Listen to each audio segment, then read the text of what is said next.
Kontrobersyal na revelasyon, ang pagkalas ni Jericho Rosales sa linggo ng gulo at ang walang kamiyang tagumpay ng Kim Pao sa The Alibay series. Simula pa lamang ng linggo niyanig na ng mga pasabog na balita ang mundo ng showbiz. Sa gitna ng matitinding usapin, dalawang malalaking pangyayari ang umuko pa sa atensyon ng sambayanan. Ang kontrobersyal na pagbubunyag ni Jericho Rosales tungkol sa tila walang katapusang pangungulit ni Jay or Janine Gutierrez kay Paolo Avellino at hindi mapantay ang tagumpay ng tambalang Kim Chiu at Paolo Avellino o mas kilala bilang Kim Pao sa kanilang hit series na The Alibay series. Hindi maikakaila na ang mga pangyayaring ito ay nagdulot ng matinding pagkabigla, pagtatanong at paghanga sa mga taga-subaybay na nagpapatunay na ang showbiz sa isang mundo na puno ng drama at inspirasyon. Ang walang kahihiyang pangungulit na saan ang respeto. Nagsimula ang lahat sa isang tila inosenteng revelasyon mula sa batikang aktor na si Jericho Rosales o mas kilala sa bansag na Iko. Ngunit ang inilabas niyang impormasyon ay mas mabigat pa sa inaasahan ng marami. Ayon kay Jericho, patuloy pa rin daw ang pangungulot ni Jay na sinasabing may karelasyon na sa kanyang kaibigan at kasamahan sa industriya na si Paolo Avellino. Ang isyo ay hindi lamang simpleng pang-aasar o pagpaparamdam. Ang punto ni Jericho ay kawalan ng respeto sa sarili ni Janine at lalo na sa partner nito. Panay daw ang pangungulit kay Paolo kahit magjowa na sila. Pahayag sa ulat, aganan nagtanong ang publiko na saan ang respeto at ganyan ba ang matinong babae. Ang implikasyon ng pahayag ay malinaw. Harap-harapan umanong niloloko ni Janine ang kanyang kasintahan para lang makakuha ng atensyon mula kay Paolo. Ang sitwasyong ito ay nagbibigay daan sa maraming haka-haka. Sino si Jay? Bakit tila hindi ito tumitigil sa kanyang mga ginagawa sa kabila ng alam niyang may karelasyon si Paolo kahit na siya ay mismo may commitment? Ang tanong na ito ay patuloy na bumabagabag sa mga netizens. Ang comment section ng mga social media posts ay naging palitan ng matitinding opinyon kung saan marami ang nagpahayag ng kanilang pagkadismaya at pagtataka sa kawalan ng delikadesa ni Jay. Ayon sa mga kritiko ay hindi nakatanggap-tanggap sa mata ng publiko, lalo pat ipinapakita niya ang ganitong klaseng pag-uugali.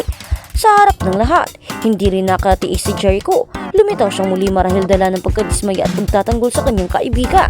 Upang linawin na palakasin ang kanyang naunang pahayag, ang pagkalas ni Jericho ay nagbigay ng bigat sa kwento. Nagpapahiwatig na ang sitwasyon ay hindi na masikmura at kinakailangang malantad sa publiko. Kaya pala hindi rin nakatiis si Eiko, lumitaw na saad pa sa mga ulat na nagpapakita ng bigat ng kanyang loob sa nangyayari. Ang kanyang aksyon ay isang forma ng pagsuporta kay Paolo na tila hinahayaan lamang ang sitwasyon na mag-ingay. Sa kultura ng celebrity, ang ganitong uri ng skandalo ay mabilis kumalat. Marami ang nagpahayag ng kanilang pagkadismaya sa umano'y pag-uugali ni Jay sa binansagang malisyoso at walang galang. Ang insidente ay hindi lamang isyu ng relasyon kundi isyu rin ng profesionalismo at moralidad.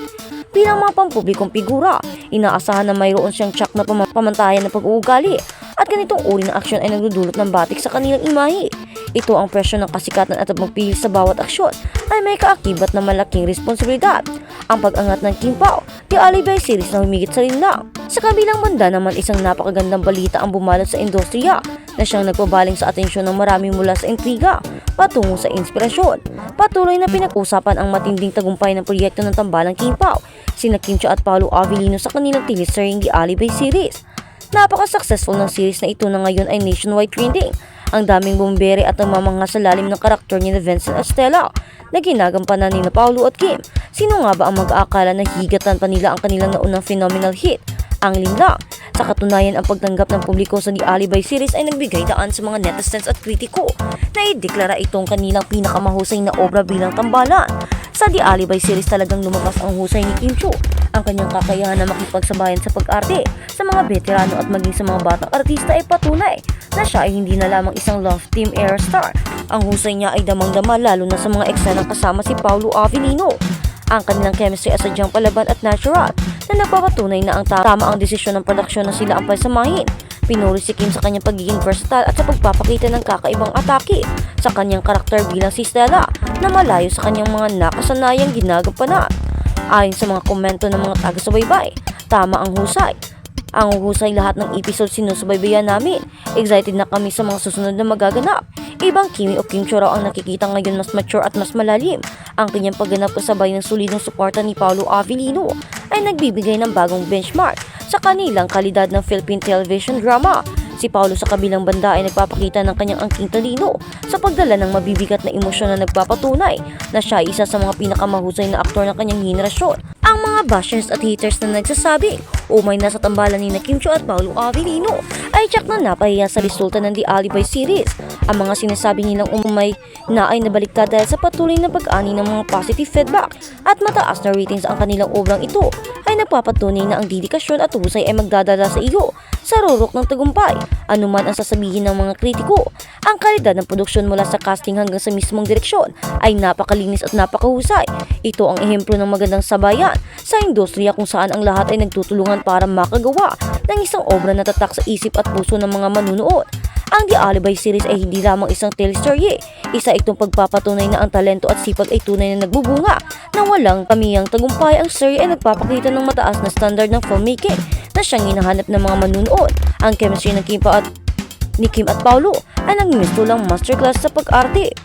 Sa huli, ang showbiz ay isang mundo ng intriga at tagumpay sa kabila ng kontrobersya at gulo. Ang sining at husay sa pag-arte ay nanatiling sindikat.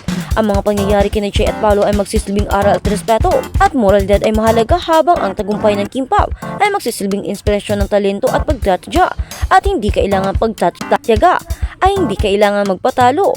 Patuloy nating subaybayan ang mga susunod na kabanata ng kanilang mga kwento sa loob ng labas ng kamera. Kaya naman, sigaw ng karamihan kung sino man ang tinutukoy ni Jay, kung ito man ay si Janine Gutierrez na siyang tinaguriang diva, ex ni Paolo Avellino na siyang alam natin siya ang nahuling link bago si Kim Chiu, ay paniguradong alam na natin kung totoo man ang isyong ito. Ano kaya ang magiging katotohanan, lalo pat alam naman natin kung gaano kabait at ka-gentle si Janine. Alam naman natin kung gaano siya ka-edukada na babae. Maganda na at may edukasyon pa. Maganda din ang ugali. Kaya naman kung ang pangyayaring ito ay tunay, ano kaya ang kahantungan ni Janine? Masisira kaya ang kanyang magandang imahe, lalo pat alam natin ang kanyang pagkakaroon ng integridad. Isang babaeng may tunay na nakamit sa buhay. Isang babaeng respetado, sophisticada at alam natin na deserve din niyang respetuhin. Kaya naman kung ang isyo tungkol sa Jay ay tumutukoy sa kanya bilang Janine Gutierrez na gumugulo kay Paolo Avellino na siyang naliling kay Paolo Diva, si Janine lang naman. Kaya naman ang mga pangyayaring ito ay paniguradong makakasira sa kanyang career at makakasira sa kanyang imahe at reputasyon. Kaya naman ipag-pray na lang natin na hindi ito si Janine, lalo pat natukoy na siya sa unang balita at sa ibabaw nito. Balitang ito, natukoy na si Janine Gutierrez ang tinutukoy ni Jay. Kaya naman kahit na tinutukoy siya, hindi rin naman natin alam kung siya nga ba talaga, dahil wala pa rin namang inilalabas na pangalan. Si Paolo Avellino, hindi rin naman niya sinubaybayan at hindi rin naman niya sinuportahan ang mga tumutukoy sa mga isyong ito about manggugulo sa kanya ni Janine Gutierrez. Kaya naman, kung ano man ang totoo, si Paolo Avellino lamang ang nakakaalam at si Jericho Rosales. Pero ang tanong, si totoo bang si Jericho Rosales ang nagpapakalat ng isyong ito o gawa-gawa lamang ng mga bashers